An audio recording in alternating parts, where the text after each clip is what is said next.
Praise the lord. దేవుని ఘనమైన నామమునకు మహిమ కలుగునుగాక. వేకుజాము ప్రార్థన. ఈ వేకుజాంలో మన సృష్టికర్తను ఒకసారి మనము జ్ఞాపకం చేసుకుందాం ఒక చక్కని గీతం ద్వారా. కొంతసేపు కనబడి అంతలోనే మాయమయ్యి ఆవిరి వంటిదిరా ఈ జీవితం, కాదేది లోకాన శాశ్వతం. కొంతసేపు కనబడి అంతలోనే మాయమయ్యే ఆవిరి వంటిదిరా ఈ జీవితం, కాదేది లోకాన శాశ్వతం. యేసే నిజ దేవుడు, నిత్య జీవమిస్తాడు, మరణమైన జీవమైన నిన్ను విడువడు. యేసే నిజ దేవుడు, నిత్య జీవమిస్తాడు, మరణమైన జీవమైన నిన్ను విడువడు. కొంతసేపు కనబడి అంతలోనే మాయమయ్యే ఆవిరి వంటిదిరా ఈ జీవితం, కాదేది లోకాన శాశ్వతం. కొంతసేపు కనబడి అంతలోనే మాయమయ్యే ఆవిరి వంటిదిరా ఈ జీవితం, కాదేది లోకాన శాశ్వతం. వాక్యము చదువుకుందాము. ప్రసంగి 3వ అధ్యాయం 11వ వచనం చదువుకుందాం. దేని కాలమునందు అది చక్కగా నుండునట్లు సమస్తమును ఆయన నియమించి ఉన్నాడు. ప్రియమైనటువంటి దేవుని ప్రజలారా, ఈ చదువుకున్నటువంటి ఈ లేఖన భాగం మహాజ్ఞాని అయినటువంటి సొలొమోను వ్రాసినటువంటి గ్రంథము, ప్రసంగి గ్రంథం. సొలొమోను ఇశ్రాయేల్ ప్రజలను పరిపాలించిన గొప్ప రాజు, మహాజ్ఞాని. ఆయన లోకాన్నంతా తరచి చూచి గమనించి ఈ గ్రంథం వ్రాయడం జరిగింది. ఈ గ్రంథము ఒక తత్వశాస్త్ర గ్రంథమే. ఈ లోకంలో ఎంతోమంది ఫిలాసఫర్స్, తత్వవేత్తలు ఉన్నారు, కానీ ఈయనను మించినటువంటి తత్వవేత్తలు ఎవరు కనబడలేరు. ప్రతి వ్యక్తి, అన్ని మతాలు, అన్ని దేశాల ప్రజలు తప్పనిసరిగా ఈ గ్రంథాన్ని చదివితే చక్కని జ్ఞానోపదేశం జరుగుతుంది. గనుక ఆయన రాసినటువంటి ఈ గ్రంథంలో మనిషి యొక్క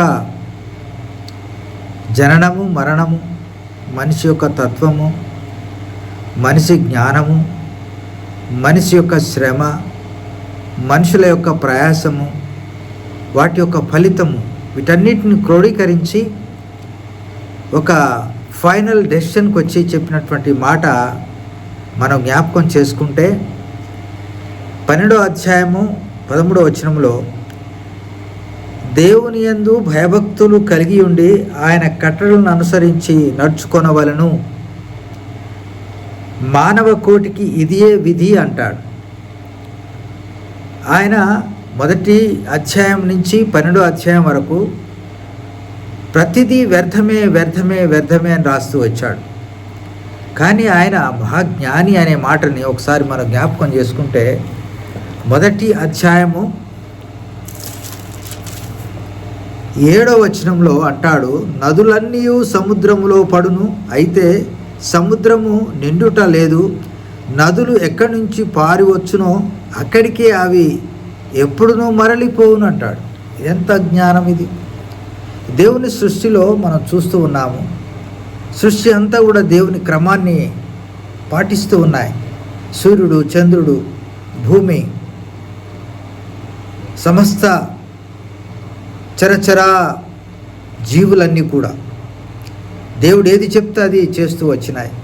భూమి తన చుట్టూ తాను తిరుగుతూ సూర్యుని చుట్టూ తిరుగుతుంది. అది యుగయుగాల నుంచి తన క్రమాన్ని పాటిస్తుంది. సూర్యుడు తన యొక్క తేజస్సును, తన యొక్క వేడిని ఈ లోకానికి ఇస్తూ ఉన్నాడు. అలాగే చంద్రుడు కూడా. ఇలా సృష్టి అంతా కూడా దేవుని మాట వింటూ ఉంది.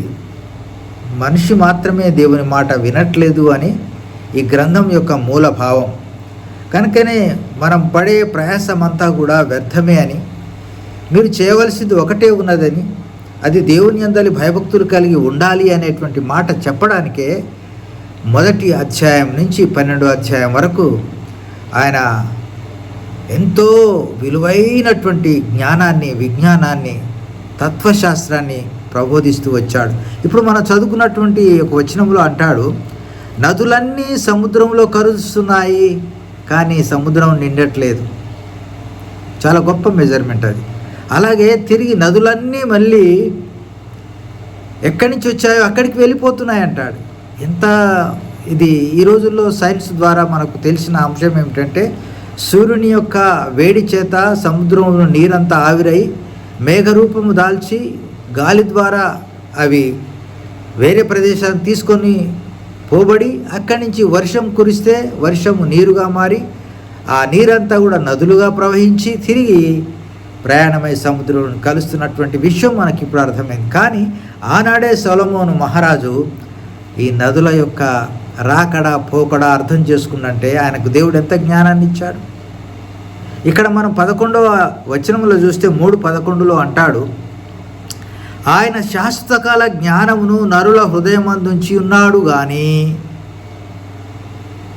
దేవుడు చేయ క్రియలను పరిశీలనగా తెలుసుకున్నట్టు అది చాలదు అంటాడు.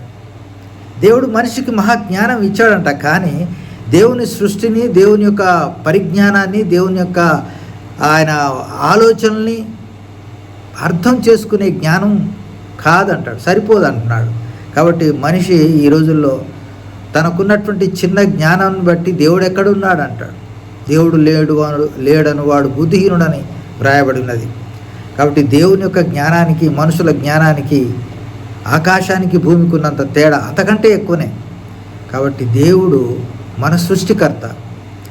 ఆయన మనల్ని పుట్టించాడు, నిన్ను మట్టితో చేశాడు కనుక తిరిగి మట్టిలోనే కలుస్తుందని ఒక తత్వవేత్త ఈ గ్రంథంలో చెప్తున్నాడు.